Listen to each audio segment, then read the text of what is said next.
Assalamualaikum warahmatullahi wabarakatuh. Shalom, Om Swastiastu, Namo Buddhaya, salam kebajikan, Rahayu.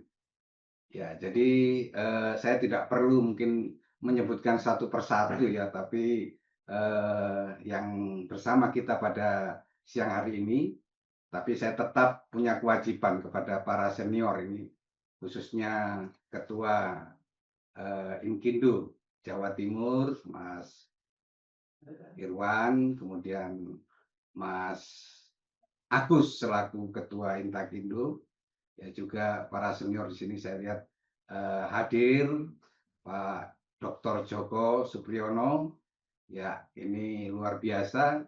Juga pada siang hari ini kalau saya lihat di partisipan cukup banyak ya, 109. Terus ada Profesor Andi Basuki itu ya, ada. ini luar biasa. Saya nggak tahu ini kenapa, apa karena memang semua pada antusias ya bersama-sama kita untuk mengikuti webinar ya yang dilakukan di DPP Inkindo. Ya, jadi tentu yang paling saya hormati juga di sini ada Ibu Diana, ya, Diana Rendra Rini, ya.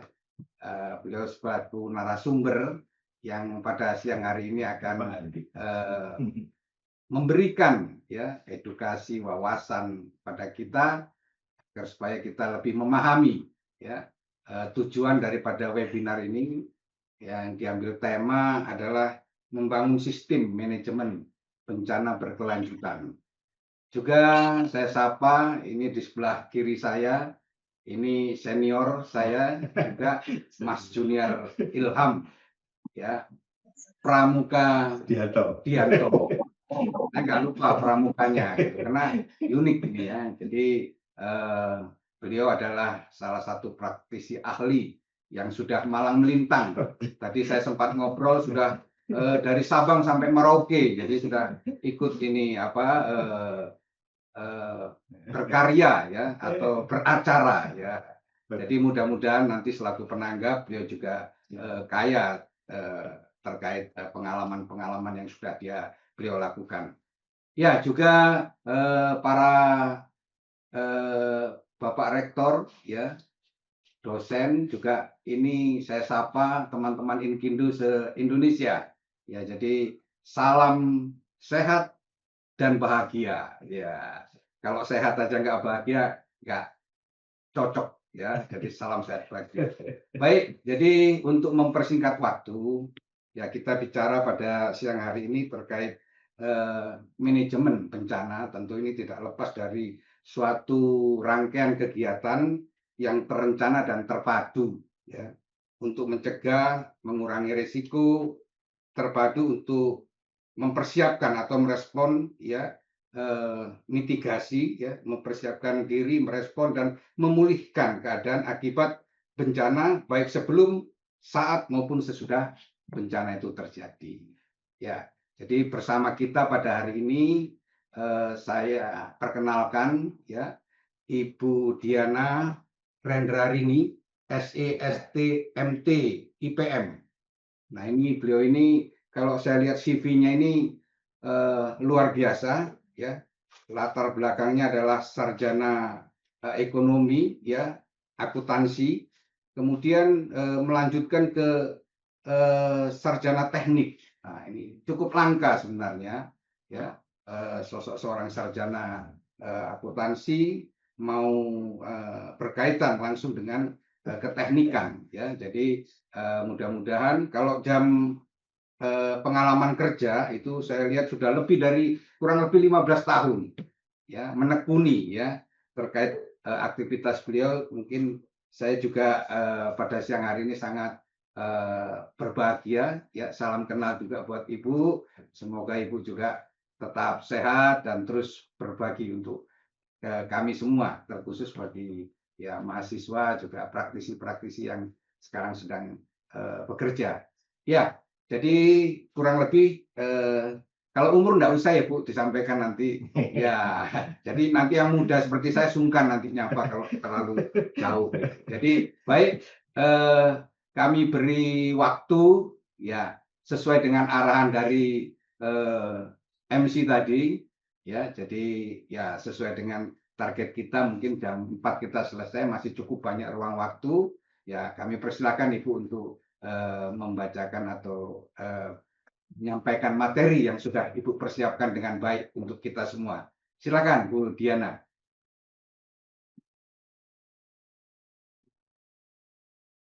Ya, selamat sore Bapak-Bapak yang hadir di sini nih, para senior saya ini. Saya jadi sungkan ini. Ya, terutama kepada Pak Adi yang kebetulan hari ini tidak hadir. Beliau juga senior di kami, juga dulu mahasiswanya Pak Adi ya Pak, dari Narotama. Ya, bentar saya buka untuk materinya.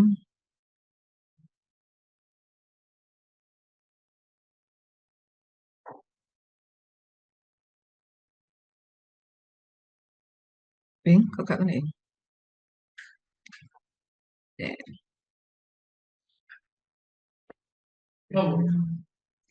Materi ini kok gak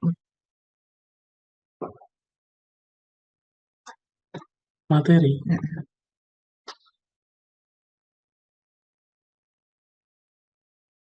Ini ya. di slide show nomor. Nah, selesai. Silakan. Oke, sampun kelihatan Pak Stanton? Sudah, Bu. Oke, terima kasih. Di sini saya akan sedikit sharing sebenarnya, Pak. Dan saya juga termasuk aktivis di kebencanaan juga, yang mana sering berkegiatan dengan teman-teman di BNPB, BPD Provinsi maupun BPD Kabupaten Pacitan, Madiun dan sekitarnya. Nah, kami akan mengangkat yaitu tentang sinergi pemerintah.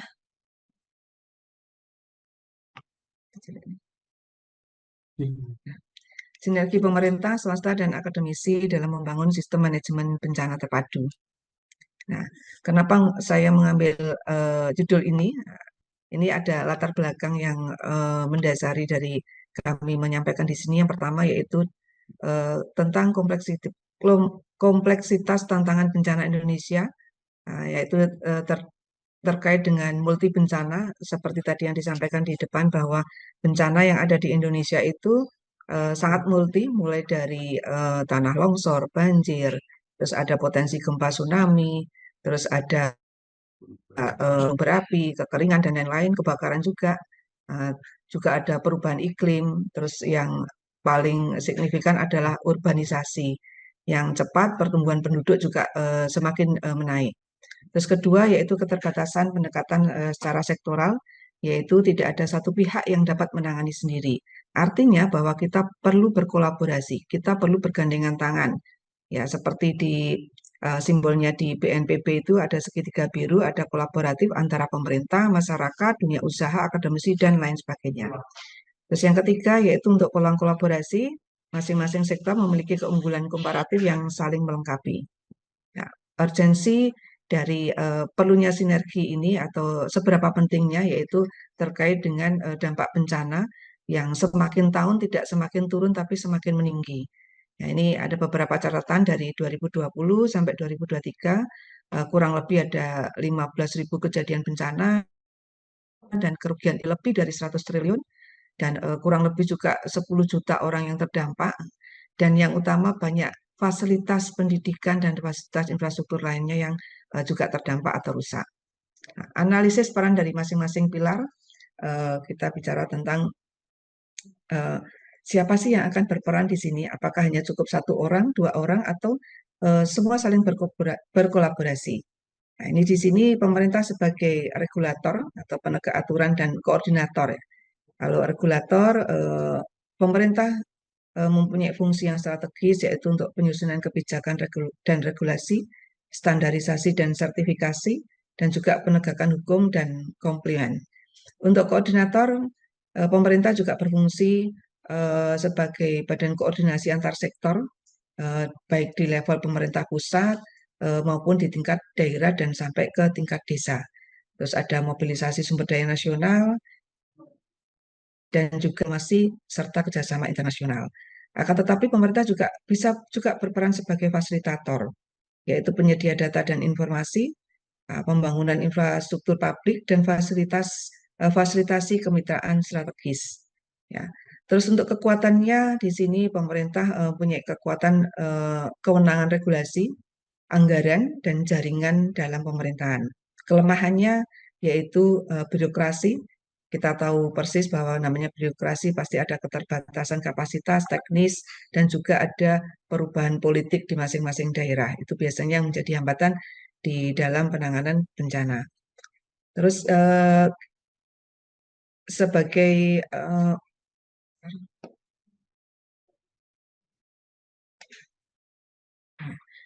peran akademisi di sini sebagai peran swasta. Peran swasta di sini sebagai inovator, sebagai penggerak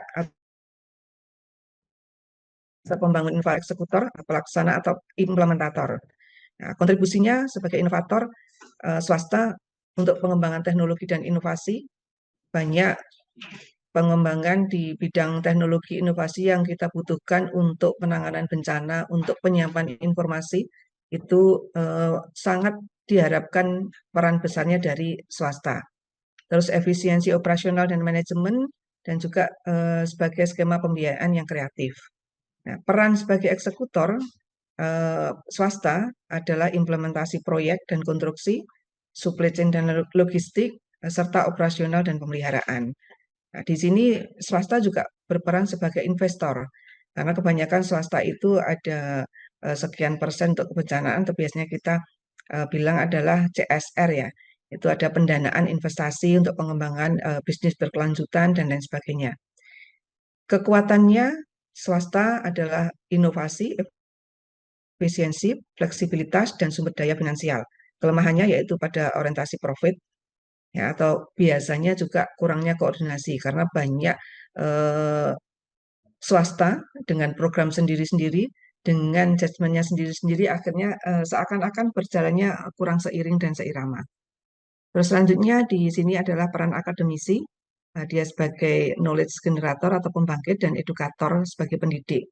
Ya, kontribusi khasnya yaitu kalau sebagai knowledge generator, riset dan pengembangan, analisis dan evaluasi, inovasi yang berbasis evidence, dan sebagai edukator, dia berperan sebagai di pendidikan dan pelatihan, pengembangan kapasitas, dan juga penyadaran masyarakat. Sebagai advisor, dia juga bisa berfungsi sebagai konsultasi teknis dan kebijakan, dan juga menjembatani antara teori dan praktek di mana kita perlukan dalam manajemen kebencanaan. Kekuatannya sebagai akademisi mempunyai keahlian teknis, dia bisa melakukan penelitian, ada jaringan globalnya, juga netralitasnya. Karena kalau kesannya kalau akademisi itu tidak ada untuk profitnya, istilahnya kita hanya sebagai edukator, pendidik, atau pembangkit, nah, seperti itu. Terus kelemahannya terkadang terisolasi dari realitas praktis, dan yang jelas ada keterbatasan dari pendanaan. Siklus penanggulangan bencana, seperti yang sudah kita tahu, bahwa siklusnya ada pra, saat, dan pasca. Pada waktu di pra, kita ada 2 fase, yaitu situasi tidak terjadi bencana atau biasanya kita sebut dengan pencegahan dan mitigasi. Dan yang ke fase kedua adalah kesiapsiagaan, situasi terdapat potensi bencana. Nah, pada waktu terjadi bencana, kita melakukan kegiatan atau mekanisme terkait dengan tanggap darurat. Kalau setelah bencana atau pasca, biasanya kita masuk di rehabilitasi dan rekonstruksi. Nah, ini memerlukan kolaboratif juga. Nah, ini selalu bergandengan tangan antara pemerintah, masyarakat, dunia usaha, akademisi, dan lain sebagainya. Fase pencegahan dan mitigasi terkait dengan pembagian tugas yang terkoordinasi, antara lain kalau pemerintah mulai penyusunan RDTR-nya, regulasinya, terus anggaran, seperti itu. Terus untuk swasta terkait dengan penerapan standar tertingginya, investasinya, dan implementasinya terkait dengan bagaimana bangunan itu yang aman. Nah, kalau akademisi terkoordinasi atau terkait dengan riset, kerentanan, kapasitas, terus pengembangan teknologi tepat guna, dan yang utama adalah pendidikan dan pelatihan. Ini yang sangat kita perlukan karena kita tahu Indonesia itu terkait dengan pendidikan kebencanaan itu masih sama sekali dibandingkan dengan negara-negara lain. Program sinergi prioritas yang pertama adalah National Retrofitting Program, yaitu program berskala nasional yang dicanangkan oleh pemerintah untuk memodernisasi dan meningkatkan efisiensi aset yang sudah ada, seperti bangunan dan infrastruktur, dengan tujuan untuk menghemat energi, meningkatkan ketahanan terhadap bencana, dan mencapai tujuan lingkungan yang berkelanjutan. Sasarannya banyak di infrastruktur, mulai dari gedung sekolah, rumah sakit, dan lain sebagainya.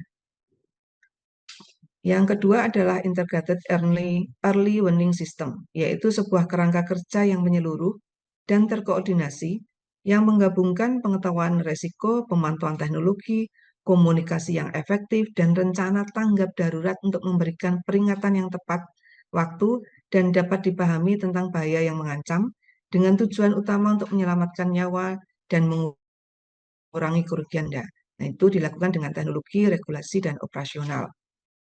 Yang ketiga adalah Community-Based Disaster Risk Assessment, yaitu proses partisipatif dan bottom-up di mana masyarakat secara aktif mengidentifikasi, menganalisis, dan memprioritaskan berbagai risiko bencana di lingkungan mereka sendiri dengan memanfaatkan pengetahuan lokal dengan tujuan akhir untuk memberdayakan mereka dalam merencanakan dan melaksanakan tindakan pengurangan risiko bencana yang tepat sasaran dan berkelanjutan. Ini dilakukan dengan partisipatif. Nah, ini sudah banyak dilakukan di masyarakat. Ada program namanya Destana, yaitu Desa Tangguh Bencana, di mana masyarakat kita ajak kolaboratif seperti itu.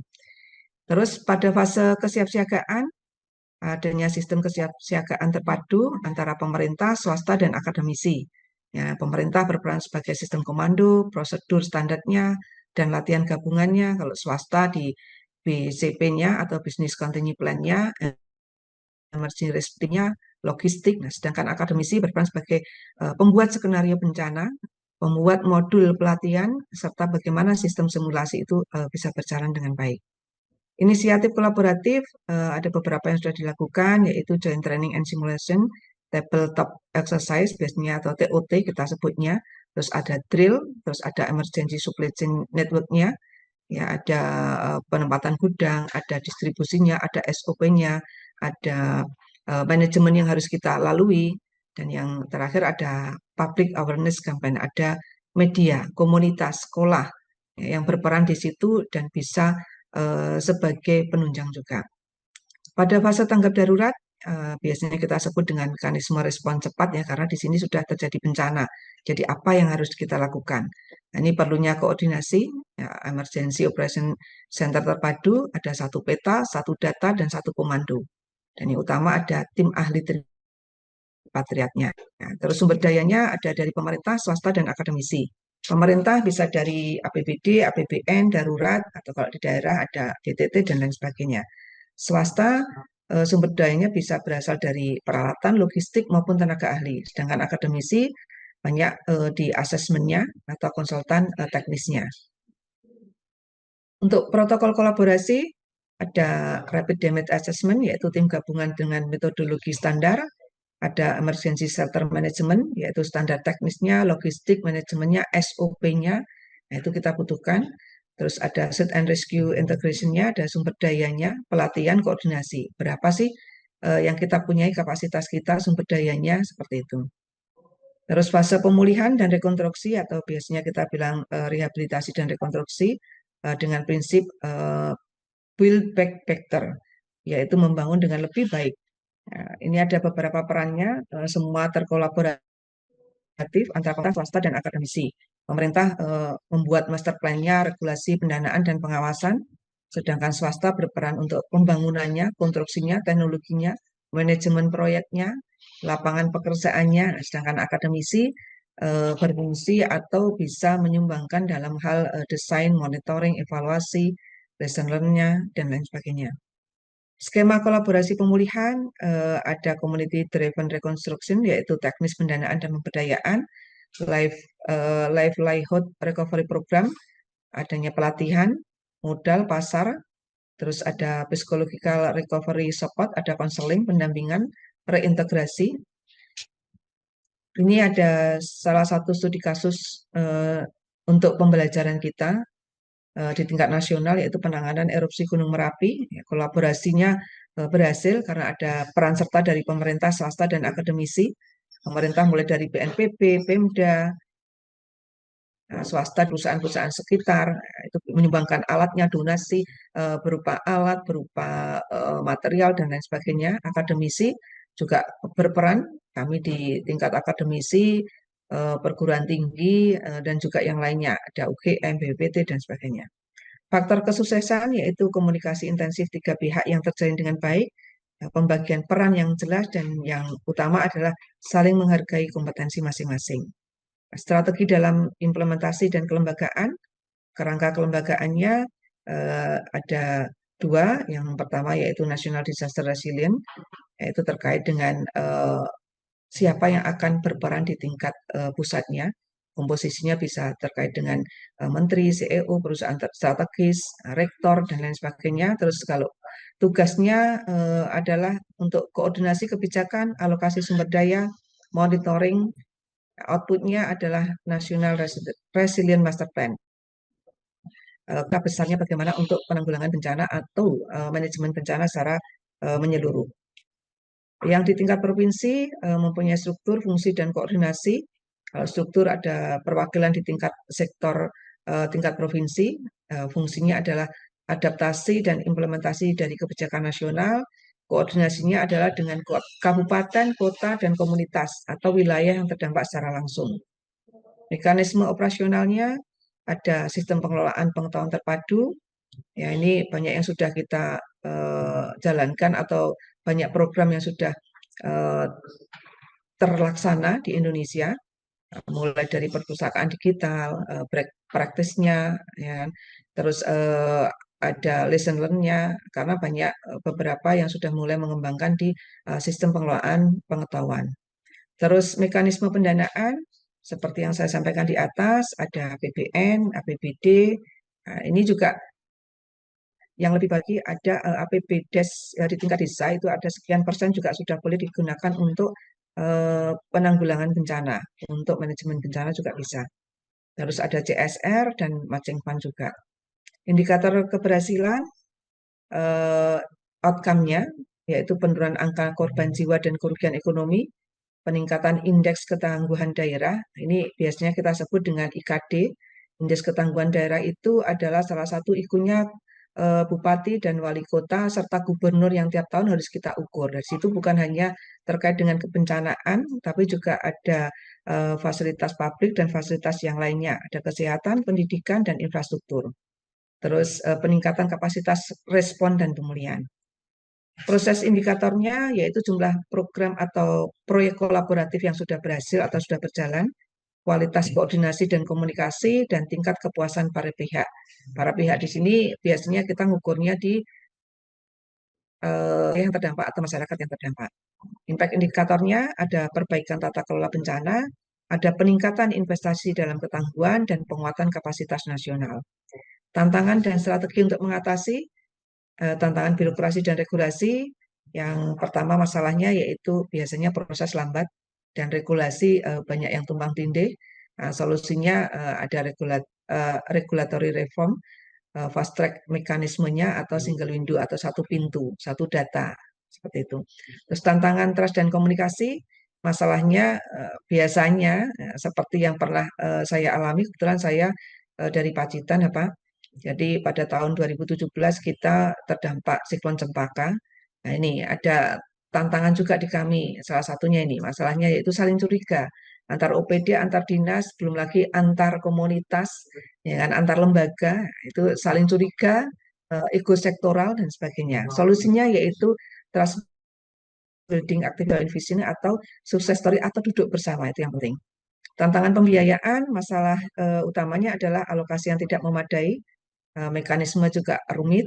Terus solusinya ada pendanaan campuran, ada penganggaran berbasis hasil, dan yang utama ada keringanan pajak. Karena banyak kejadian biasanya di wilayah yang terdampak, bila pelaku usaha yang terdampak, sementara ada istilahnya dia ada pinjaman ke bank atau dia masih menjalankan proyek, itu kadang kurang diperhatikan. Nah, itu yang perlu ini keringanan pajak. Maksudnya teman-teman yang sudah terdampak minimal ada keringanan pajak dari pemerintah.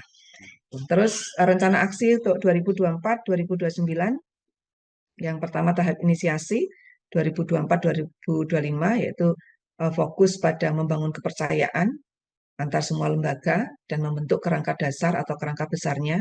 Terus kegiatannya bisa penilaian bersama dengan adanya proyek percontohan ataupun pengembangan kapasitas secara bersama juga. Tahap konsolidasi sekitar 2026-2027 ya, kita mulai fokus pada scaling sukses model. Bagaimana model yang terbagus? Istilahnya kegiatan apa yang sudah dilakukan dan berhasil itu harus mulai dikembangkan karena setiap daerah, setiap masyarakat itu punya keunikan sendiri. Kegiatannya untuk mereplikasi bisa sistem development dan funding mekanisme. Tahap institusionalisasi fokusnya yaitu pada integrasi dan keberlanjutan. Kegiatannya berupa policy integration, sustainable funding, culturing, dan lain sebagainya. Ya. Untuk pemerintah, buka ruang kolaborasi, sederhanakan regulasi, dan jadilah katalisator sinergi nasional. Untuk swasta, investasikan dalam ketangguhan, inovasikan solusi, dan bangun kemitraan yang setara. Untuk kami, para akademisi, jembatani teori dan praktik, edukasi pemangku kepentingan, dan kontribusikan pengetahuan untuk solusi nyata.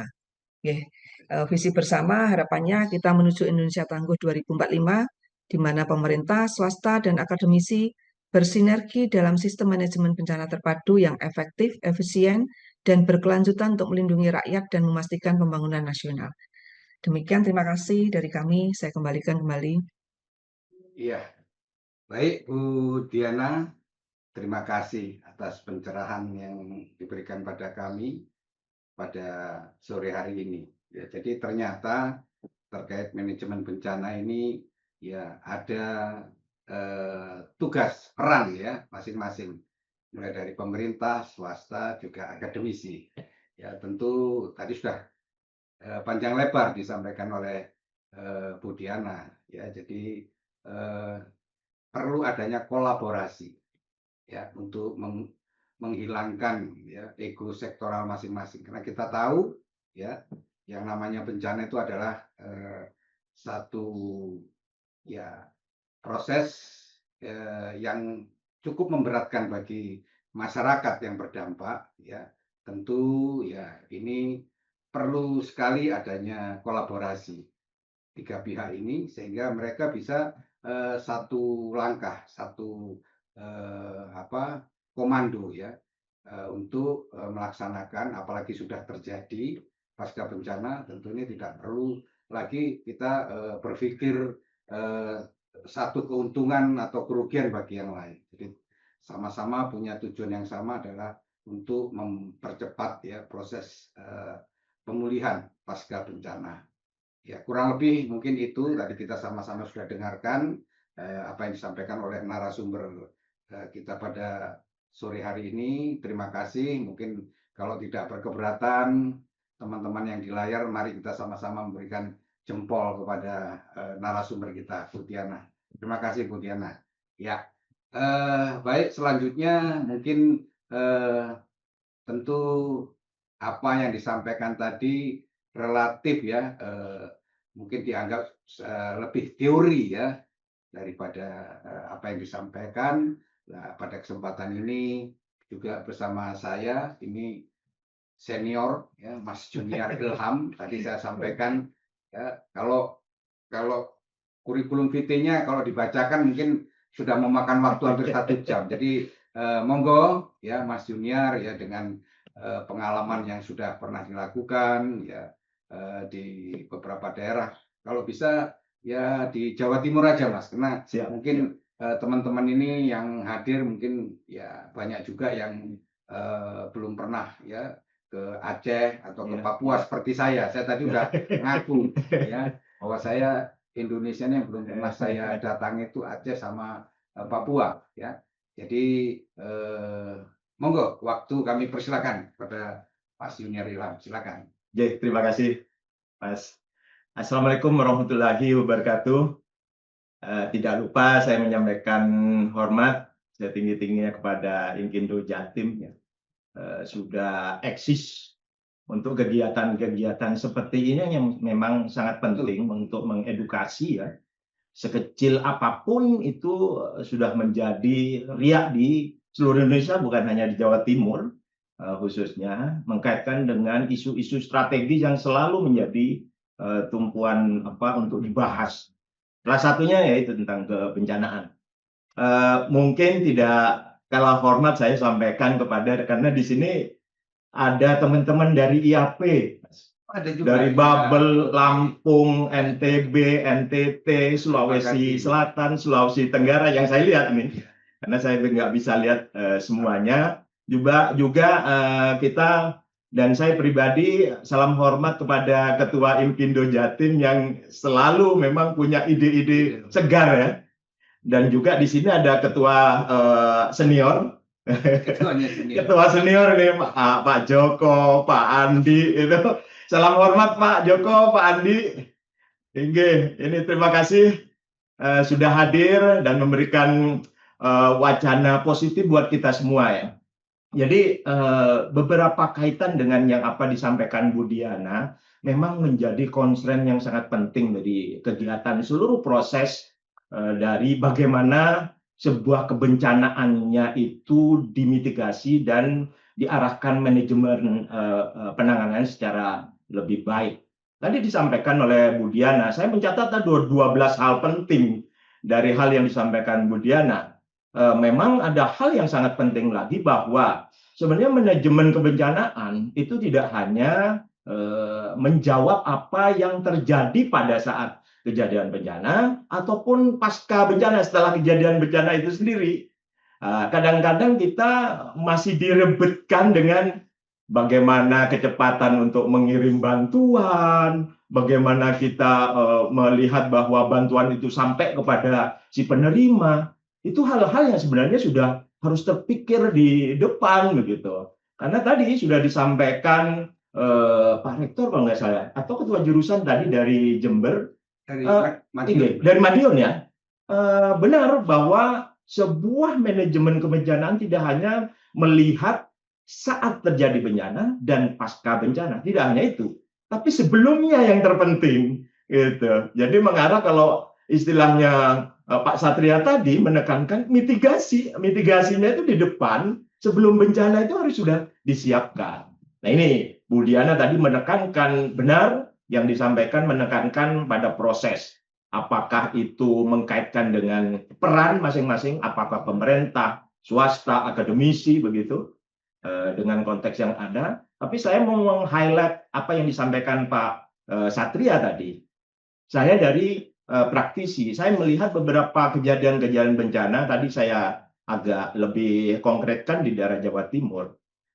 Kebetulan saya dengan Pak Ketua Inkindo yang sekarang, Pak Irwan ini baru menulis buku tentang kebencanaan ya. Dan di sana memang pembelajaran karena ini banyak planner juga dalam aspek perencanaan. Tadi disampaikan oleh Bu Diana terkaitannya RDTR. Kalau saya melihatnya justru dari hulunya lagi, dari RT RW-nya. RT RW-nya ini masalahnya kebijakan yang menentu di situ.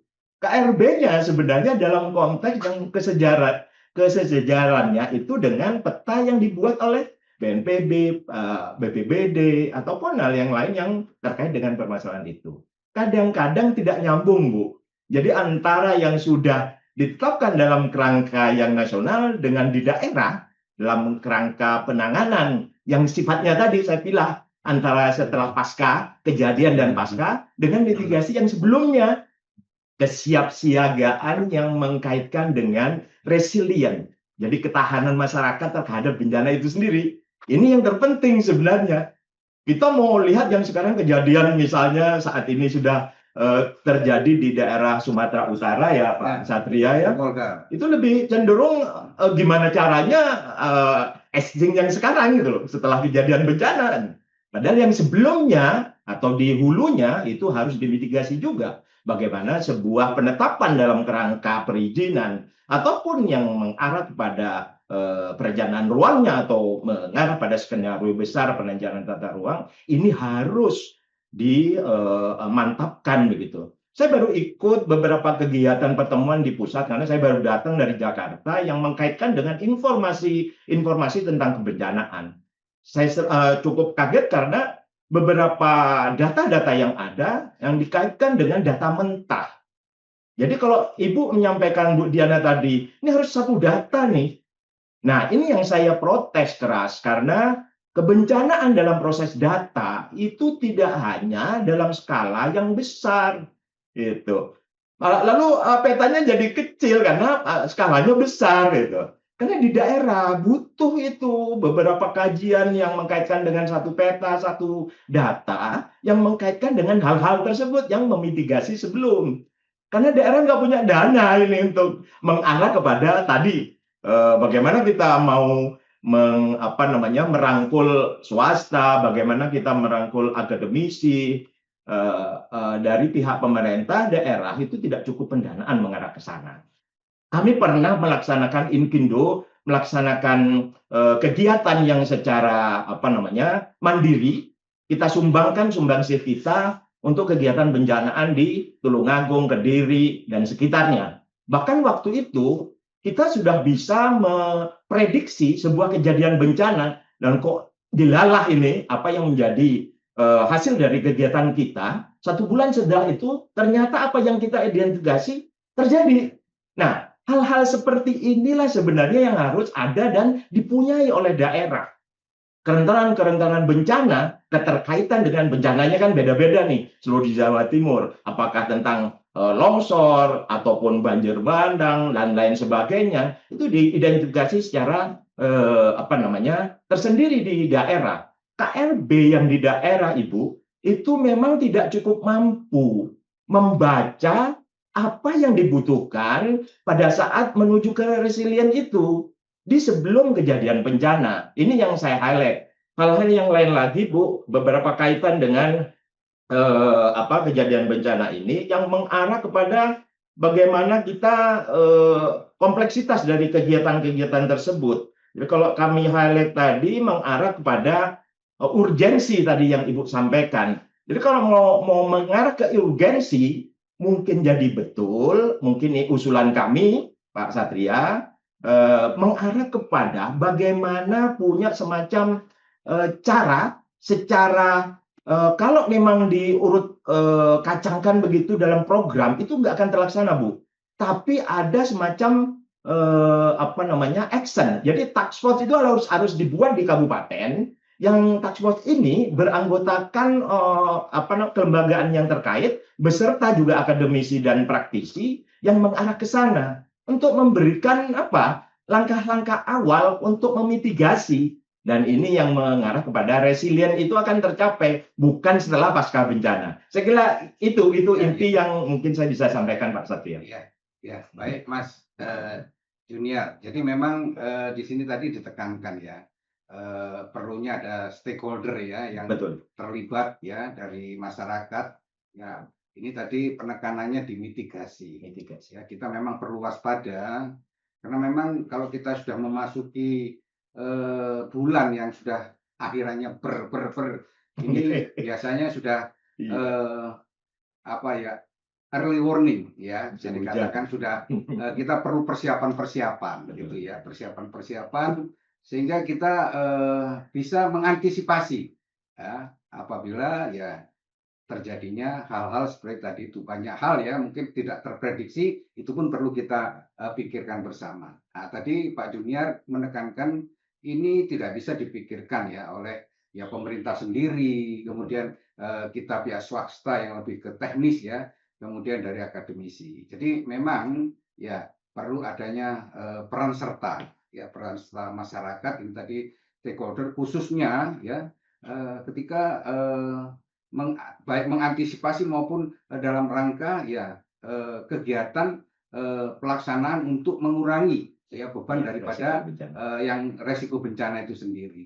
Jadi harus ditata memang ya dinas-dinas yang terkait di sini, kemudian ya lembaga-lembaga ya peran-peran mungkin terkait yang kewanitaan, lebih banyak nanti bergerak di dapur umum kan begitu ya. Kemudian lembaga-lembaga ya sosial, keagamaan ini juga Ya. bisa ikut terlibat semua gitu. Jadi ketika kita bencana ini kita seperti merasakan bahwa ya yang kena bencana ini bukan hanya yang terdampak, Betul. ya masyarakat yang terdampak, tapi semua masyarakat ikut bersama-sama mendukung. Ya bagi kita yang mungkin ya yang tidak terdampak secara langsung di wilayah kita, misalnya kita tentu bisa lakukan peran-peran kita ya dengan melakukan menurunkan sukarelawan baik terkait kesehatan, kemudian pertolongan dan sebagainya. Ini tadi yang menarik juga dijelaskan oleh Bu Diana, ya ada terkait dengan psikologi ya. Ya, Jadi ya. unsur psikologi ini juga tidak bisa ditinggalkan, Betul. ya, karena rasa trauma dan sebagainya. Karena biasanya memang kejadian-kejadian gini kan itu akan ada korban, bukan hanya harta benda, tetapi Ya. mungkin saja jiwa ya. Jadi saya rasa apa yang disampaikan oleh Mas Junior Ilham ya ini sudah cukup melengkapi apa yang sudah disampaikan oleh Bu Diana. Jadi harapan kami ini juga sudah memberi pencerahan kepada kita semua yang hadir pada sore hari ini ya, untuk mungkin ya masih ada hal-hal yang mungkin perlu ditekankan lagi oleh Bu Diana selaku narasumber, maupun ya boleh ya di penanggap juga nanti boleh menjawab ya kalau memang ada pertanyaan itu. Ya, jadi terkait itu mungkin saya beri waktu ya kesempatan bagi kita yang hadir ini bertambah terus ya, dari 80, 108 sekarang 123 ya. Ini semakin sore ternyata semakin banyak yang ingin mengenal ya tentang manajemen bencana itu sejauh mana ya. Baik, apabila ada boleh melalui langsung ya mengajukan tanda resign pada layar atau bertanya lewat pesan yang disampaikan pada kami. Ya, mungkin kami beri 3 dulu kesempatan. Ini biasanya kalau yang nanya sudah yang senior-senior kita udah mulai grogi nih. Tapi saya rasa ya apa nanti dikaitkan dengan tindak pidana korupsi lah, ini lebih bahaya lagi, karena memang kita dengar ya selama ini kan terkait bantuan-bantuan itu juga ternyata ya banyak hal yang terjadi gitu. Salah satunya ya bantuan-bantuan itu tidak sampai pada ya titik-titik yang membutuhkan ya, ada pemotongan-pemotongan dan lain sebagainya. Ya, monggo silakan kalau memang ada. Pak Andi tadi sudah. Oh, apa? Di chat tadi minta. Oh, Pak Andi. Wah, Pak IB yang tanya. ya, saya itu. silakan Pak Irviandi Basuki. Mas Andi, silakan Mas. Terima kasih. Assalamualaikum warahmatullahi wabarakatuh. Waalaikumsalam warahmatullahi wabarakatuh. Pak Didik sama Pak Bang Satria ini Reuni. Teman mulai kecil, jadi ya kudu guyu aku nonton saling menyanjung ini kudu guyu malah. Luar biasa ini gitu.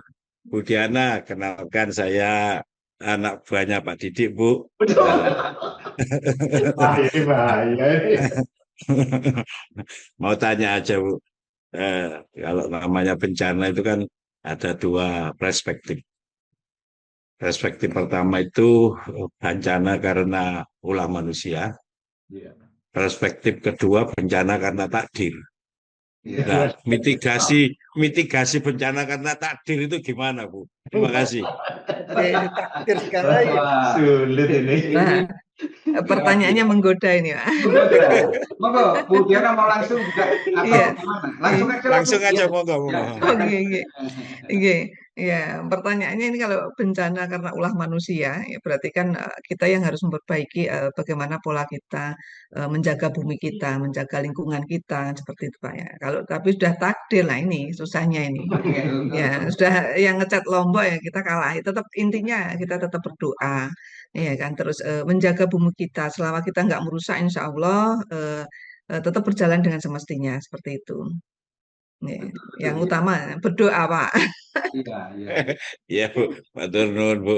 Nah, doanya saya diajarin Pak Joko itu doa sapu jagat katanya, minta selamat dunia akhirat itu Bu. Siap, siap. Matur nuwun Bu, matur nuwun. Pembuka aja nggih, matur nuwun. Monggo. Ya. Nah, ini memang Pak Andi itu memang kalau bertanya itu suasananya itu gembira, Bu. Ya, nggak serius gitu. Sebenarnya pertanyaannya sulit ini ya, karena Ibu tadi istilahkan itu pertanyaannya menggoda gitu.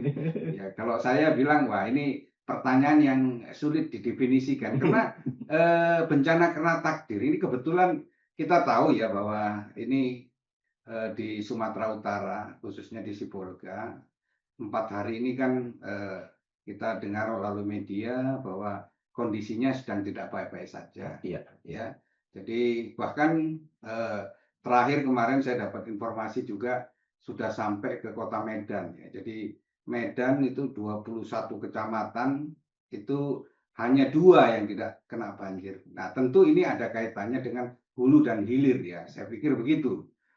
Jadi kalau kita bicara hulu ya tentu ini adalah hutan-hutan lindung ya, yang ada kemudian menjadi hutan produksi ya. Nah jadi hal ini yang mengakibatkan akhirnya ya air itu begitu lancar ya turun ke daerah-daerah bawah ke hilir sehingga ya dampak banjir ini mau tidak mau ya tidak dapat kita hindari. Nah, ini tadi yang mungkin dimaksud oleh Bu Diana adalah akibat ulah manusia gitu. Karena ya kerusakan lingkungan kan gitu, pertambangan yang eksploitasi yang berlebihan sehingga ya tentu ya ini juga tidak luput dari saya tidak bilang kesalahan ya.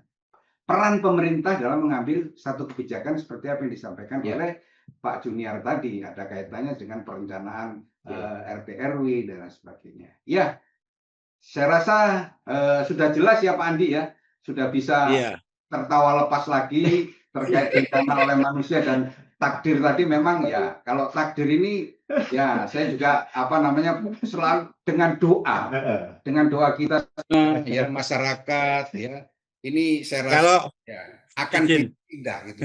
Oke, silakan mungkin ada yang bertanya lagi. Izin. Kalau kita dengar cerita-cerita para nabi dan sebagainya, itu kan ada hubungan antara jiwa, roh dengan alam. Jadi bencana itu timbul karena manusianya itu sudah tidak benar, walaupun tidak merusak alam. Kayak gitu lagu Habit ini Pak Andi. Oh ini itu sejarah ya. Banyak itu sejarah itu ya di agama itu. Jadi bencana itu timbul karena manusia walaupun tidak merusak alam. Nah ini kan perlu mitigasi Bu di Indonesia ini perlu Bu. Rohnya manusia ini perlu dimitigasi juga gitu loh Bu. Bukan hanya alam. Saya diajarin Pak Joko ini Bu belajar. Terima kasih Bu. Itu tambahan aja. Iya, cocok. Iya. Ya, saya rasa sudah jelas ya bagi kita juga Bu Diana. Jadi memang ya tidak luput dari memang niat kita lah ya. Kalau bisa kita ini dihindarkan dari bencana maupun masalah. Gitu ya Pak Andi ya. Wah, ini kalau sudah profesor agama yang bicara sulit untuk menjawab. Oke, ya silakan, monggo yang lain mungkin ada saya lihat Pak Ronald, halo Pak Ronald, wah, ternyata beliau juga ini ingin bertanya, silakan Pak Ronald. Ya. Oke, selamat siang, aduh, saya seneng nih topik ini kebetulan karena alam ini sedang mengamuk gitu ya. Saya pakai istilahnya begitu, alam mengamuk. Kadang kita nggak tahu kekuatan alam itu kan lebih hebat daripada kekuatan manusia sebenarnya. Oke, Ibu Diana tadi sama Pak, siapa izin tadi yang sama Pak Junior Ilham Pak. Oh Pak Junior. Pak, saya begini, saya lebih kepada penanganan gitu ya, Ibu Diana. Ibu Diana, kalau Ibu sampaikan tadi secara teoritis itu sangat baik gitu ya. Bapak juga tadi sampaikan. Kebetulan saya terlibat juga di BPBD Provinsi DKI ya. Nah, maksud saya begini, semua itu kan sudah diprediksi. Kita bicara kondisi faktual lah sekarang di Sumatera Utara dan sekitarnya itu bencana yang luar biasa. Kebetulan kampung kami berdua nih sama Pak Moderator nih di sana. Jadi agak fokus ke sana. Nah, saya mendapat berita BMKG itu beberapa waktu lalu sudah warning gitu, udah memberi sinyal akan ada itu.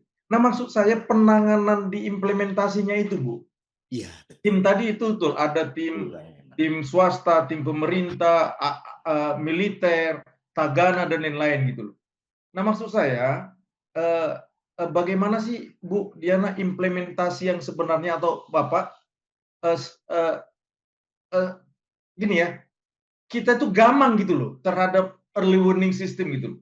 Gamang kita tuh terhadap penanganan yang namanya bencana gitu loh. Semua panik. Yang paling saya nggak suka itu rapat dulu, padahal di sana udah mati gitu loh. Rapat dulu di sana udah mati gitu loh. Udah ketimbun. Nah, udah tahu jalan keputus, masa nggak ada helikopter kita di titik mana gitu loh yang bisa bergerak. Nah, maksud saya Bu Diana, bisa nggak dijelaskan gitu loh, supaya peran kami juga, misalnya kayak kami Inkindo atau swasta, tekan tombol gitu loh. Logistik di mana? Saya berpikir kalau saya bupati kemarin itu di Tapanuli itu semua toko udah saya blok itu. Toko itu udah saya blok. Aquamu tahan ya, ini beras tahan ya, semua tahan. Jangan, nanti pemerintah akan bayar gitu loh. Nah, aksi-aksi begini bagaimana Bu dalam implementasinya untuk supaya teori Bu Diana itu bisa betul-betul dilakukan, Bu? Udah 4 hari ini Bu di sana, sinyal masih belum ada. Padahal Indonesia ini udah merdeka 70 berapa tahun kita ya? 78 gitu. Masa nggak bisa ada Telkom diperintahkan atau apa ke sana gitu loh untuk. Nah, mungkin saya ini ngomong sambil karena keluarga saya banyak yang kena di sana Bu saat ini. Jadi saya betul-betul ikutin ini acara ini. Ibu kasihlah kami pandangan supaya bisa kami ngomonglah ke gubernur atau bupati di sana gitu Bu.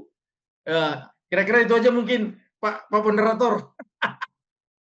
Ya, mohon. Oke, terima kasih Pak Ronald. Wah, ini saya juga nggak tahu ini kenapa Inkindo Jatim ini kebetulan kok Marga Sembiring ini disuruh jadi moderator. Karena sudah ada memang peta ini mitigasinya ya, hari ini ada bencana gitu. Ya, baik Pak Ronald, terima kasih. Mungkin ini lebih banyak ke Bu Diana untuk bertanya. Silakan Bu Diana, silakan. Ya, siap. Terima kasih Pak Arunal. Pertanyaan yang sangat bagus sekali. Dan ini memang yang kita tunggu-tunggu. Kembali ke tadi jenengan ngendikan, kita punya peran seperti apa sih? Terus harus ngapain? Nah, itulah kelemahan kita selama ini adalah regulasi. Jadi sebenarnya di kebencanaan itu kan harus ada regulasi yang sudah ada di masing-masing daerah. Mulai dari Perda PP, KRB, RPP, RPKB sampai ke Renkon. Dan Renkon itu juga masing-masing bencana ada satu. Siapa melakukan apa? Nah, dalam proses Renkon, dalam proses pembuatan dokumen itu bukan hanya sekedar pembuatan dokumen, tapi duduk bersama. Akademi diundang, pemerintah juga ada, swasta, media, masyarakat juga duduk bareng. Nah, di situ akan terintegrasi siapa melakukan apa, bagaimana nanti penanganannya. Jadi kalau begitu sudah ada bencana, kita tinggal klik dari Renkon itu menjadi Renop, kan itu kalau di prosesnya. Tapi kendalanya banyak di daerah itu yang belum Nyon Sewu, Renkon aja nggak punya, kadang KRB juga nggak ada. Padahal itu kan dokumen adalah dokumen yang tumbuh kembang. Ya kan 3 tahun harus pembaruan karena namanya bencana signifikan jumlah penduduk semakin naik kan itu.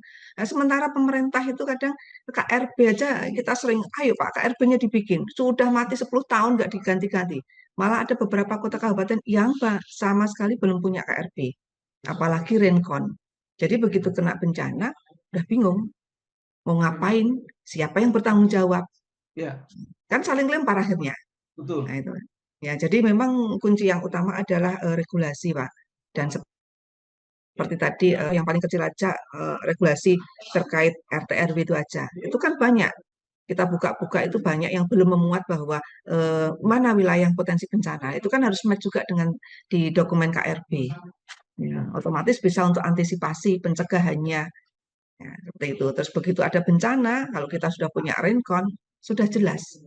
Karena di situ kalau di rencon itu ada MOU, ada istilahnya kesepakatan bersama antara pemerintah, dunia usaha, semua yang terlibat di situ. Nah, itu bisa bergerak. Nah, kalau belum punya itu, pasti akan saling melempar. Itu Pak. Itu pernah kita alami di Pacitan 2017 waktu kita kena siklon Cempaka. Kita 12 kecamatan, semuanya terdampak. Kita belum baru punya perda, KRB belum punya. Nah, kan kesulitan teman-teman OPD itu. Mau menganggarkan dicantolkan kemana anggarannya? Ya. Ya kan? Terus yang mau tanggung jawab begitu kita ada bantuan dari luar, baik berupa barang, uang, siapa yang akan bertanggung jawab? Saling lempar semua. Ini kan sangat besar karena dananya bukan hanya 100-200 ya, tapi sampai miliaran. Itu aja udah kita saling kelimpungan, ya kan? Saling lempar antara dinas sosial, apa WBD, apa Bapeda, ya. Terus logistiknya di mana? Siapakah yang menjadi komandannya, IC-nya, dan itu. Ya kan, harus satu komando, satu pintu. Nah, itu kita aja kesulitan. Contoh seperti itu. Nah, ini makanya kita harapkan juga peran dari teman-teman yang di dunia swasta dimanapun ya. Mari kita dorong di daerah itu minimal dokumen-dokumen tentang kebencanaan itu kita siapkan. Ya, karena di situ nanti penganggaran, siapa yang berperan, mau melakukan apa, itu kan sudah kita duduk bareng seperti itu Pak. Oke, mungkin Pak Junior mau nambahi, monggo. Ya, saya meng-highlight sebuah pernyataan Pak Ronald tadi. Saya mengartikannya memang banyak kejadian yang sulit berkoordinasi pada saat kejadian bencana, Bu. Ini saya melihatnya dari sisi yang lain. Jadi karena memang apa-apa piranti yang sebelum bencana itu nggak siap. Misalnya yang Ibu sampaikan tadi terkait dengan RDTR. RDTR-nya itu sekarang sudah mengarah ke mikrozonasi pemetaannya. Mestinya udah tergambar tuh. Kesiapan kejadian bencana itu udah tergambar. Cuman tadi saya menekankan Pak Ronald, memang butuh task force Pak. Jadi yang disebut Ibu tadi benar. Jadi action untuk pelaksanaan kegiatan siapa berbuat apa itu udah jelas gitu. Nah, ini yang banyak daerah-daerah belum Pak, belum mengkonkretkan keterkaitan pada saat penyusunan KRB-nya. Seperti yang disampaikan Ibu tadi, tidak semua daerah itu konkret terkait hal-hal seperti itu. Mungkin karena saya mencontohkan yang di daerah Jawa Timur, Pak. Mungkin di daerah lain tidak masif yang di Jatim, Pak. Karena beberapa kaitan udah cukup lengkap nih dokumen. Tapi begitu dihadapkan dengan bagaimana berbuat apa, siapa berbuat apa gitu, itu kadang bingung seperti yang Ibu Diana sampaikan. Karena memang mengimplementasikan dalam bentuk aturan ke task force pelaksanaan kegiatan itu miss-nya Pak Ronald di situ. Kemarin kita berupaya untuk mengkaitkan antara bagaimana nantinya tidak lalu menunggu proses ya tadi yang disampaikan Pak Ronald, kita rapat di sana udah korbannya seperti itu Pak Ronald. Saya kira begitu tambahannya Bu Diana ya. Ya, Ibu Diana, Pak Sembiring izin, mumpung ini, Ibu Diana, kan begini ya, Ibu sampaikan tadi di tim itu kan ada berbagai unsur gitu ya, pentahelix kalau nggak salah ya, pentahelix itu. Nah harusnya pemimpinnya itu kan ada, begitu ada sirene kejadian, itu harusnya kan sistem itu udah jalan. Betul. Nah, memang di pemerintahan itu terkandung anggaran. Nah, harusnya pemerintah kan sudah punya anggaran non budgeternya terkait yang begini-begini. Sehingga tinggal, maka saya bilang tadi, kalau saya bupati di sana kejadian itu paling tidak mereka nggak kekurangan makanan. Di sana ada yang namanya markas militer, ya kan? Di sana ada markas brimob yang bisa digerakkan gitu. Betul. Dan di sana ada yang namanya gapensi atau apa yang bisa disiapkan mungkin perusahaan-perusahaan alat berat yang bisa langsung digerakkan. Nah persoalannya kegamangannya ini, mengambil kepemimpinannya ini gitu loh. Saya terkejut juga kepala Basarnas misalnya, ini contoh ya, kemarin kami baru mengirim, padahal kita punya Basarnas, Bu. Nah, saya pikir jadi lebih baik yang namanya tim pemadam kebakaran, Bu. Iya, mereka lebih cepat kalau menangani itu gitu loh, Bu. Iya. Nah, maksud saya Bu Diana, mumpung ini kita di forum Brainware ini, Bu, supaya kami juga mendapat pandangan, paling enggak Pentahelix kami adalah swasta, kami bisa juga menyiapkan diri gitu loh. Nah, saya ambil contoh Medan ini dari tadi saya pantau. Kebetulan keluarga kami banyak di sana. Sampai saya ajarin, kamu pergi ke toko ini, pergi ke ini, ambil ini, nggak usah ambil ATM karena banjir semua kan. Pakai ini, kalau nggak KTP-mu tinggal, minta nanti dibayar, bikin aja gimana. Yang penting semua bisa makan dulu. Nah, yang begini-begini nih Bu, kalau udah nggak makan, nggak minum, sekarang sinyal hilang gitu loh. Nah ini mungkin Ibu Diana, mungkin pertemuan hari ini ya paling nggak kami dapat pencerahan lah. Doain Ibu lah, mudah-mudahan Pak Sembiring bisa jadi bupati di Karo, saya bisa kita utara gitu, biar kita selesaikan ini persoalan ini. Terima kasih Bapak Ibu semua. Ya, Terima kasih. izin menambahkan Pak Ronald ya. Iya, izin menambahkan dikit Pak Ronald. Benar seperti jenengan, seandainya saya bupati ya, makanya itu semua tergantung dari pemimpin Pak, betul. Ya, jadi kalau pemimpinnya tidak tegas, tidak tahu konsepnya, ya seperti itu. Ya, tidak tahu mana skala prioritasnya, ya kan? Di mana itu. Memang sangat susah dan itu perlu latihan dan pendekatan karena selama ini kan kebencanaan itu kan bukan hal yang seksi, bukan hal yang istilahnya yang saya begitu kita kampanye bupati, gubernur, mana ada yang mengangkat tentang kebencanaan, ya kan? Nggak ada. Semua rata-rata ke infrastruktur. Ya. Padahal kebencanaan itu perlu, sangat penting karena membutuhkan koordinasi, latihan, dan bersama-sama dengan masyarakat. Ya kan, masyarakat juga harus kita latih mulai dari bawah, ya kan. Kalau ada bencana, menyiapkan minimal 1 kali 24 jamnya. Sementara pemerintah juga menyiapkan sama-sama dari anggaran, tupoksinya bagaimana sesuai fungsinya. Tergantung ini tadi pemimpinnya, benar Bapak. Pernah kami alami yang waktu di Pacitan itu ya begitu. Jadi begitu kepala daerah merasa aku kayaknya nggak bisa, langsung dilempar ke Dandim. Dandim sudah tahu apa yang harus dilakukan. Ya cepat gerakannya. Tapi waktu itu hampir bersamaan dengan Ponorogo nggak salah. Itu ya gitu. Penanganannya lama. Ya, semua tergantung dari komandannya atau IC komandonya. Betul lah Pak. Nah, ini yang perlu kita harus duduk bareng karena biasanya nyun sewu kalau kita bikin dokumen KRB, RPP itu rata-rata kalau dengan lembaga dinas itu harusnya kan nyun sewu minimal kepala dinas yang hadir ya karena itu terkait dengan kebijakan. Mereka hanya menyuruh staf. Begitu apa rekomendasinya? Apa yang harus dilakukan sesuai dengan tupoksinya? Udah nggak bisa jawab. Begitu ada bencana bingung kepala dinasnya. Ya kan?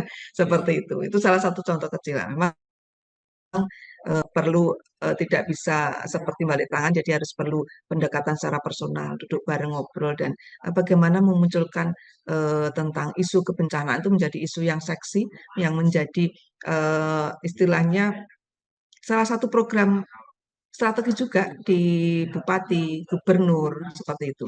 Ngaten apa? Ya, baik Bu Diana. Pak Ronald, saya rasa sudah cukup jelas ini oleh Bu Diana. Jadi, tapi satu Pak Ronald, saya terima kasih doanya. Mudah-mudahan ya masih sempat ya jadi bupati supaya ya ide-ide kita juga bisa kita sampaikan dan kita buktikan ke masyarakat. Wah, ini luar biasa.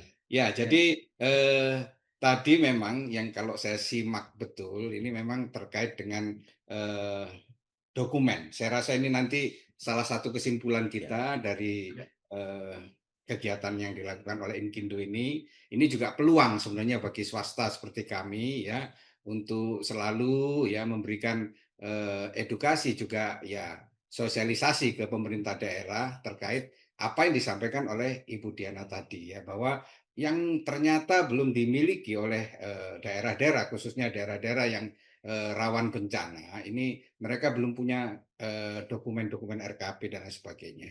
Ya, jadi paling tidak ya saya juga sangat miris ketika misalnya sampai ya terjadi putus komunikasi Ya, padahal komunikasi ini adalah sesuatu yang sangat penting ya apabila kita sudah benar-benar terjadi bencana itu dan listrik juga sudah padam. Ya.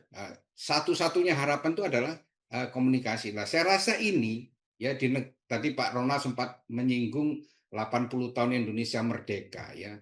Jadi untuk urusan komunikasi ini aja kita masih belum selesai ya. Jadi paling tidak ya ketika terjadi bencana itu sendiri, kalau bisa komunikasi ini jangan putus lah. Ya, khususnya ya bagi orang-orang yang memang orang daerah ya yang sedang berada di luar seperti Pak Ronald tadi di Jakarta, banyak keluarganya, anaknya mungkin, orang tuanya di sana. Tentu komunikasi ini memberi satu ketenangan secara moral gitu ya. Oke, jadi terima kasih Bu Diana, Pak Ronald, ini luar biasa. Saya sedikit Pak Sembiring, sedikit aja. Masih Pak ada Sembiring. lagi? Ya. Enggak, ini sedikit aja. Ya, silakan. Yang saya sesali, kenapa kejadian ini tidak terjadi pada saat masa Pilpres dan masa Pilkada. Itu aja yang saya. Jadi kebijakan politis. Itu aja Ya. kata penutup saya. Terima kasih Pak Sembiring. Ini mungkin terkait dengan Pak Andi tadi, ini masalah takdir ini Pak Ronald. Ya, oke. Ini saya coba penanya berikutnya yang pesan ya. Saya bacakan ini dari Pak Dr. Lubab. Ya, jadi saya sebagai praktisi dan akademisi baru, saya ingin bertanya. Banyak peta-peta, contohnya peta sesar ya, juga mungkin kurang mitigasi sebelum direncanakan. Namun di sini sudah ditentukan cara perhitungan gempa dengan spektrum, yaitu dengan koordinat sudah dapat waktu getar dan lain-lain. Nah, lalu apabila terjadi gempa, siapa yang bertanggung jawab? Nah, ini tadi mungkin sebagian sudah dijawab ya oleh Bu Diana terkait siapa yang bertanggung jawab. Memang karena tidak ada SOP yang jelas. Jadi yang ada selama ini hanya Tagana, Basarnas yang selalu diharapkan. Ya, jadi memang kalau kita lihat kebanyakan kita memang kurang ya merespon atau mempersiapkan segala sesuatu yang terkait bencana ini. Saya agak mirisnya itu tadi gini, kita mau 17-an aja, merayakan 17 Agustus, ya Paskibraka itu aja dilatih ya, demikian lama ya, untuk bisa menaikkan bendera. Ya. Nah, tetapi terkait bencana ini tidak ada pelatihan-pelatihan, jadi terkesan itu semuanya itu mendadak, sehingga apa yang terjadi adalah lempar tanggung jawab gitu. Ini bupati, ini Danding, kemudian ini TNI dan sebagainya. Jadi menunggu semua, tidak ada satu prosedur tetap yang mengkaitkan dengan tanggung jawab. Tapi mungkin ini karena pertanyaan yang disampaikan kepada narasumber, monggo mungkin Ibu terkait peta sesar juga spektrum ini bisa dijelaskan, Bu. Silakan, Bu. Izin menjawab, Bapak. Kalau peta sesar biasanya tiap tahun BMKG juga menerbitkan. Selain itu juga kejangan perguruan tinggi yang memang di bidangnya itu ada, biasanya ada dari BMKG. Terus untuk terkait tadi siapa yang akan bertanggung jawab, siapa yang akan melakukan, terus terkait juga dengan pelatihan, memang benar Pak, kita itu masih sangat jauh sekali ya. Ibarat kata kalau orang bencana itu latihan kan seperti di Jepang ya, bayi lahir perucut diajari kalau ada gempa ya kan. Nah, sementara kita yang dewasa saja sampai hari ini, kemarin kebetulan saya baru ngisi sosialisasi tentang program SPAB, Satuan Pendidikan Aman Bencana. Itu aja kita tes sama guru-guru, kalau ada gempa gimana? Pada lari semua. Jadi nggak tahu SOP-nya. Itu paling sederhana aja. Dan benar memang kita perlu latihan dan latihan, Pak. Nah, ini yang mulai harus kita bersama-sama. Karena sebenarnya programnya dari pemerintah banyak sekali, tapi kadang ya itu sudah selesai seremoninya hilang. Atau kalau enggak gitu, sudah dicanangkan, yang jalan cuma 1-2. Nah, ini tugas kita memang agak beratnya di situ. Padahal programnya banyak. Di sekolah namanya SPAB, Satuan Pendidikan Aman Bencana. Terus di tingkat desa namanya Destana, Desa Tangguh Bencana atau Kelurahan Tangguh Bencana. Nah, untuk di rumah tangga, itu untuk ibu-ibu itu namanya Katana, Keluarga Tangguh Bencana. Nah, sebenarnya banyak, cuma yang mengadopsi atau aware yang mengangkat itu masih sangat minim sekali. Nah, biasanya rata-rata yang sudah mulai aware berjalan itu biasanya daerah-daerah yang memang sering terdampak bencana. Kalau yang tidak pernah, anggapannya seperti ini, ngono aku kalau ada bencana buat apa kan seperti itu. Iya, pelak jarimu kan gitu. Iya, berbeda dengan yang sudah pernah mengalami. Nah, ini perlu kita bersama bergandeng tangan, kolaboratif ini di sini ya Pak. Ya, Ya. ya. Mungkin Pak Lubab masih ada yang perlu dijelaskan. Ini Pak, Ya. permasalahannya kan untuk desainer atau perencana itu kan tanggung jawabnya masih sampai 10 tahun. Nah, padahal kita ngitung berdasarkan peraturan atau regulasi yang ada. Nah, ketika sebelum 3 tahun terjadi bencana, itu kan secara hukum kami kan tetap dipanggil Pak. Nah itu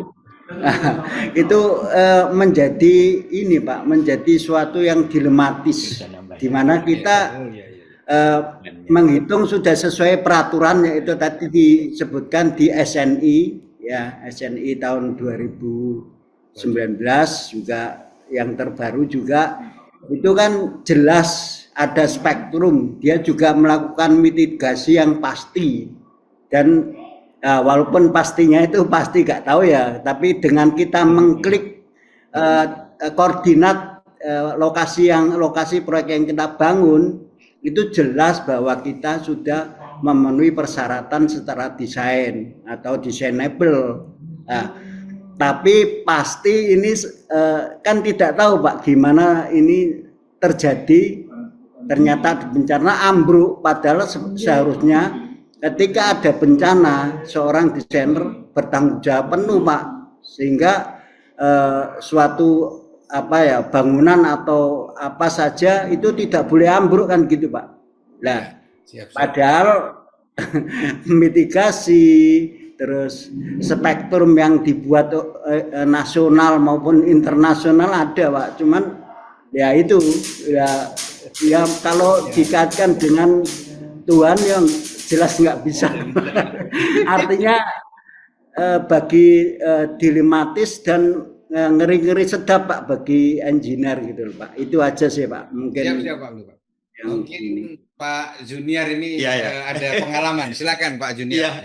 Biar ada hitung-hitungannya gitu loh Pak. Betul Pak Dr. Lubab ya. Terima kasih. Ini kemarin sempat menjadi perbincangan di Jakarta ya. Dari BMKG menyampaikan hal-hal terkait dengan pertimbangan dalam pembuatan peta kerawanan bencana. Salah satunya adalah yang Bapak tanyakan tentang spektrum. Karena sebenarnya waktu getar ini sangat menentukan. Tadi secara ini personal kami ngobrol dengan Ketua Inkindo. Ada sebuah peta yang dikeluarkan, misalnya saya contoh langsung aja, Surabaya, itu memang kalau dari VS30-nya itu merah semua Pak. Nah perhitungannya merah semua. Tapi kalau dilihat dari waktu getar nggak seperti itu. Ini yang harus dilihat secara menyeluruh.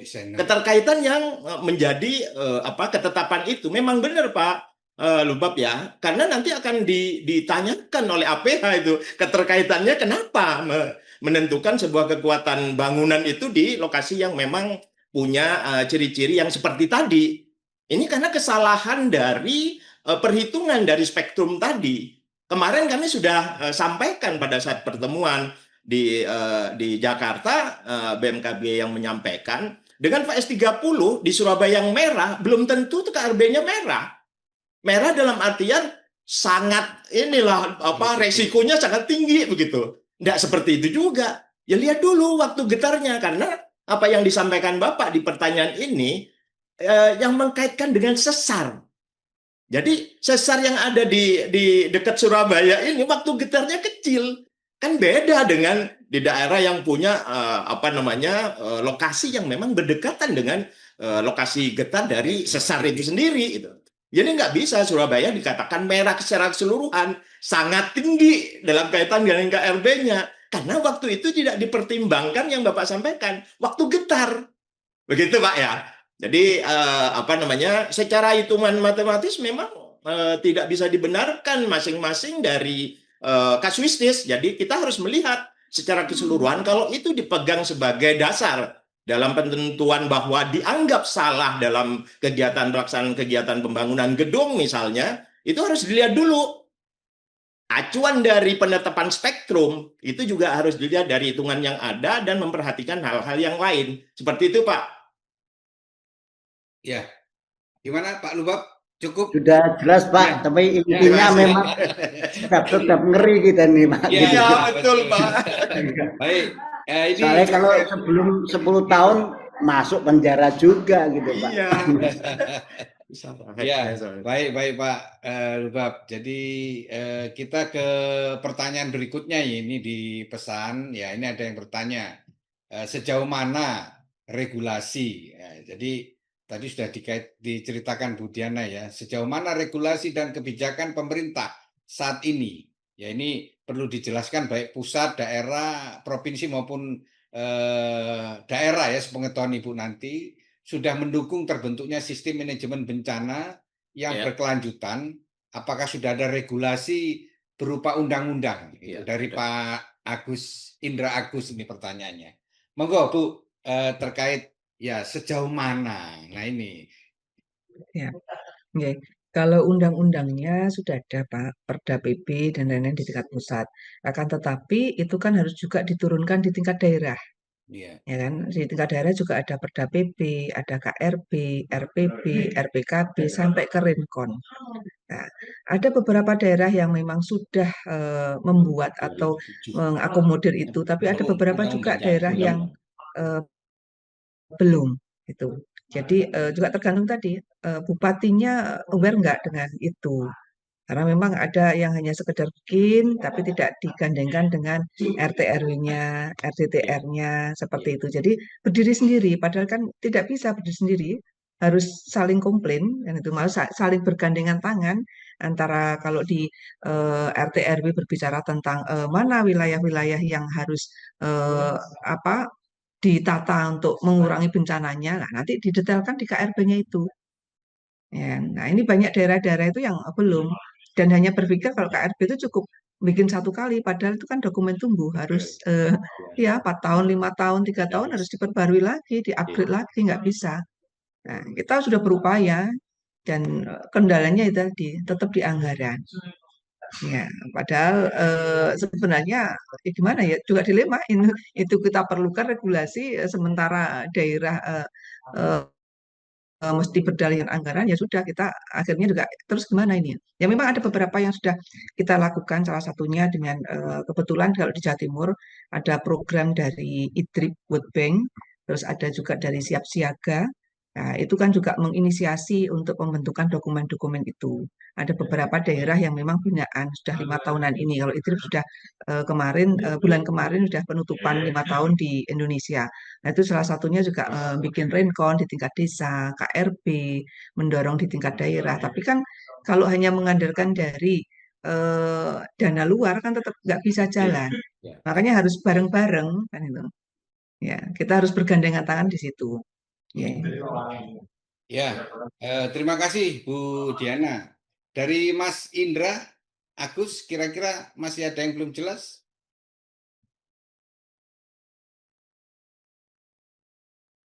Mas Indra masih di sini ya? Oke.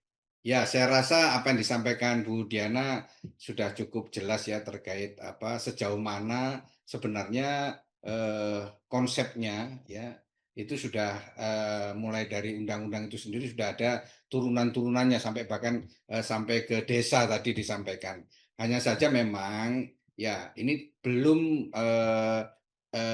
serentak atau belum merata di semua daerah. Mungkin di Jawa Timur ya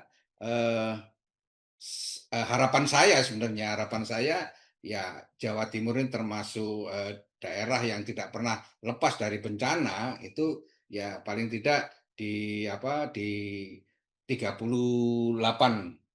kota kabupaten ini ya sudah sudah dokumen-dokumennya sudah ada semua. Ya.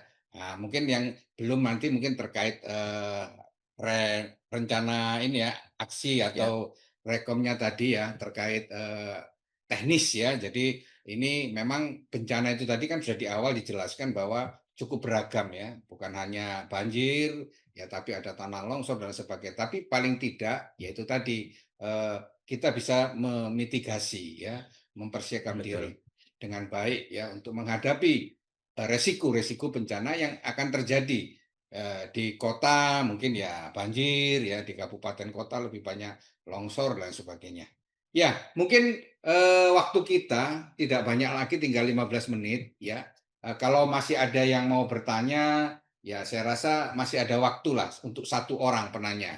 Ya, mungkin sebagai pertanyaan penutup mungkin dari pertemuan kita pada sore hari ini. Monggo silakan jika masih ada. Saya rasa ini karena narasumbernya luar biasa, juga yang memberi tanggapan ini luar biasa juga. Artinya ya sudah klik ya antara pemahaman kita ya tentang manajemen bencana itu sendiri, kemudian ditambah juga oleh Pak Junior yang mencontohkan beberapa kasus yang ada ya, sampai tadi perhitungan-perhitungan teknis ya terkait spektrum ya. Ini juga sudah memberi gambaran bahwa ya meskipun bencana ini sulit diprediksi ya, tetapi harapan kita sudah mempersiapkan diri untuk menghadapi bencana itu sendiri. Ya, mungkin sebagai penutup ya, ada yang akan disampaikan oleh narasumber kita juga sebagai penanggap ya, karena sudah tidak ada yang bertanya, dari Bu Diana dulu mungkin ada closing statement yang akan disampaikan pada kita pada kesempatan yang berbahagia ini, yang baik ini. Silakan Bu. Ya, kalau saya hanya satu Pak, yuk kita bergandeng tangan tanpa memandang dari mana asalnya, mewakili apa, tapi kalau untuk kebencanaan mari kita bersama-sama, itu aja. Luar biasa ya. Jadi ya apa yang disampaikan Ibu ini adalah sesuatu kata-kata yang sangat ya membuat saya ini merinding ini kalau dibilang, karena yang sulit di zaman sekarang ini ya, saya tidak tahu apakah karena faktor politik yang terus dinamis berkembang akhirnya membuat kita sedikit berbeda gitu ya. Tetapi harapannya, ini harapan dan doa kita bersama ya, berbeda itu sesuatu yang wajar ya, manusiawi, sesuatu yang sifatnya dewasa. Tetapi ketika terjadi bencana, baiknya kita saling mendukung, saling bekerja sama dan saling menunjang satu sama lain ya. Jadi tidak lempar-lemparan tanggung jawab. Nah, seperti itu. Nah, semua sudah diatur dalam dokumen-dokumen yang sudah yang ada. Ya, baik, mungkin dari Pak Junior silakan. Terima kasih. Di saya hanya mengingatkan sebenarnya sistem manajemen bencana itu tidak hanya fokus pada kejadian bencana. Jadi tidak hanya pada tanggap darurat, penanganan bencana setelah pasca bencana, tapi menuju pada resilient, ketahanan masyarakat yang ini bisa dicapai di depan, di hulunya. Bagaimana kita mempersiapkan masyarakat, bagaimana peran pemerintah terhadap kejadian bencana itu sendiri, bagaimana tadi disampaikan Bu Diana terkait dengan akademisi, swasta, dan sebagainya yang merujuk kepada bagaimana kesiapan masyarakat terkait dengan kejadian bencana nantinya. Jadi faktor resilient ini yang mungkin mengarah kepada sistem manajemen kebencanaan. Terima kasih. Ya, baik, terima kasih Mas Junior. Jadi sedikit kesimpulan mungkin dari perjumpaan kita ya. Apa yang disampaikan Pak Junior tadi ya, bahwa meskipun ya kita lebih fokus ya pada penanganan ya pasca bencana ya, seperti Tagana, kemudian Basarnas dan sebagainya, tetapi ya karena bencana itu sendiri tidak terprediksi kapan akan terjadi, tetapi ketika kita ya dalam suasana atau periode yang mungkin kita belum merasakan atau belum terjadi, ini harus mempersiapkan diri, Ya. mitigasi. Nah, jadi mempersiapkan diri ini artinya ya baik tadi dari unsur pemerintah, swasta dan akademisi ini saling berkolaborasi ya untuk memberikan masukan, pandangan, kemudian pada akhirnya kita membuat satu dokumen yang di dalamnya itu adalah terkait dengan antisipasi siapa yang bertanggung jawab ya, baik terhadap kesehatan ya, psikologisnya, kemudian dapur umum dan sebagainya, ini harus sudah bisa dipetakan ya, harus bisa tertulis ya, kemudian siapa PIC-nya, penanggung jawabnya, sehingga ketika bencana itu sendiri terjadi itu kita sudah tinggal klik gitu ya, dan sudah sesuai dengan apa yang memang selama ini ya ditetapkan atau ditentukan, baik itu melalui keputusan wali kota, keputusan bupati, gubernur maupun keputusan presiden. Ya, saya rasa ini yang menjadi kesimpulan ya, harapan kami dalam pertemuan kita ini ya, kita akan selalu tetap berdoa dan tetap waspada ya, apalagi tadi di awal saya katakan sudah memasuki ya akhir tahun ya, biasanya memang bencana itu akan dimulai dari alam itu sendiri, karena ketika alam itu berbicara itu dia akan mempengaruhi yang lain, seperti longsor, kemudian longsor itu juga akan membuat banjir ya, kemudian akan membuat bencana ya, mungkin sakit penyakit dan sebagainya, dan ini akan merugikan masyarakat secara umum. Ya, kurang lebih demikian yang bisa kami sampaikan. Terakhir, apabila ada kata-kata mungkin yang kurang berkenan, kami selaku moderator ya mengucap mohon maaf ya sebesar-besarnya. Ya, tidak ada gading yang tidak retak, tidak ada bunga mawar yang berduri. Apabila ada kekurangan, harap dimaklumi. Demikian. Jadi sampai jumpa, kita kembalikan ke MC atau host kita. Terima kasih. Langsung. Oh gitu, ya. Jadi ini dapat perintah lagi gitu. Jadi memang mumpung kami ada di sini, ya kami juga akan menutup. Sekali lagi terima kasih atas kehadiran senior-senior ya Inkindu yang pada kesempatan sore hari ini bersama kami. Saya tadi sempat lirik di layar ada Ketum Pak Eri, semoga sehat selalu Pak Eri. Terima kasih kehadirannya. Kemudian Pak Ronald, terkhusus juga buat Ketua DPP Inkindo Jawa Timur, Mas Irwan yang sudah memfasilitasi. Jadi akhir kata kami mengucapkan terima kasih. Wassalamualaikum warahmatullahi wabarakatuh. Waalaikumsalam warahmatullahi wabarakatuh. Terima kasih Bu Diana, terima kasih.